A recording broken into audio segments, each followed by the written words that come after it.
അന്ന് വീട്ടിൽ പോയി. ഞാൻ പറഞ്ഞു, എനിക്ക് വിഷമമുണ്ട്, എന്നെ പരസ്യമായിട്ട് മാഷ് അപമാനിച്ച് ഇറക്കി വിട്ടു എന്ന് പറഞ്ഞു. അപ്പോൾ അത് ഞാനൊരു മാഷാണ്, ക്ലാസ്സിൽ നിന്ന് വേണ്ടാതിനൊക്കെ പറയുന്ന കുട്ടികളെയൊക്കെ ഇറക്കി വിടും, അതാ എൻ്റെ രീതി എന്ന് പറഞ്ഞു. എന്നിട്ട് 1 മണിക്കൂറോളം ആരാണ് കുഞ്ഞുകുട്ടൻ തമ്പുരാൻ, എന്താണ് പച്ചമലയാള പ്രസ്ഥാനം,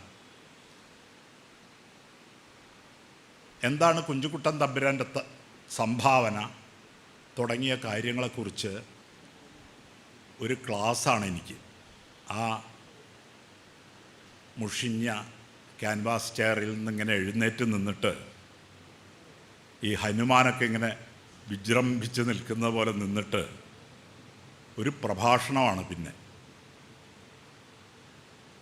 ഫ്യൂഡൽ കാലത്തിൽ നിന്ന് ജനാധിപത്യ കാലത്തേക്ക്, രാജഭരണ കാലത്തിൽ നിന്ന് ജനാധിപത്യ കാലത്തിലേക്കുള്ള മാറ്റം എങ്ങനെയാണ് കാവ്യഭാഷയിൽ പ്രതിഫലിച്ചതെന്നും എങ്ങനെയാണ് ആ മാറ്റത്തിന് പച്ചമലയാള പ്രസ്ഥാനവും വെൺമണിക്കവികളും കുഞ്ഞുകുട്ടൻ തമ്പുരാനും ഒക്കെ നേതൃത്വം കൊടുത്തതെന്നും പറഞ്ഞ്, ഇപ്പം ഞാൻ മലയാളം പഠിക്കാത്ത ഒരാളാണ്, ഈ ചരിത്രമൊന്നും എനിക്ക് അറിഞ്ഞുകൂടാ, അന്നും അറിഞ്ഞുകൂടാ, ഇന്നും അറിഞ്ഞുകൂടാ.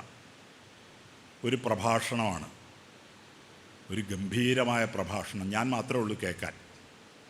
അവസാനം പറഞ്ഞ വാചകം ഇതാണ്: തമ്പുരാനില്ലെങ്കിൽ ഞാനില്ല, നീയുമില്ല എന്ന് പറഞ്ഞാണത് നിർത്തിയത്.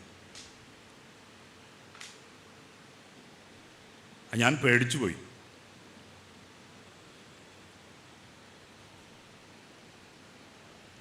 ഞാൻ പറഞ്ഞു, ക്ഷമിക്കണം, എനിക്കതൊന്നും അറിവില്ലായിരുന്നു എന്ന് പറഞ്ഞു. അപ്പോൾ പറഞ്ഞു, അറിഞ്ഞിരിക്കുന്നത് നല്ലതാണ് എന്ന് പറഞ്ഞു സൗമ്യമായിട്ട്. അതിലെ പരിഹാസം 50 വയസ്സ് കഴിഞ്ഞിട്ടാണ് എനിക്ക് മനസ്സിലായത്.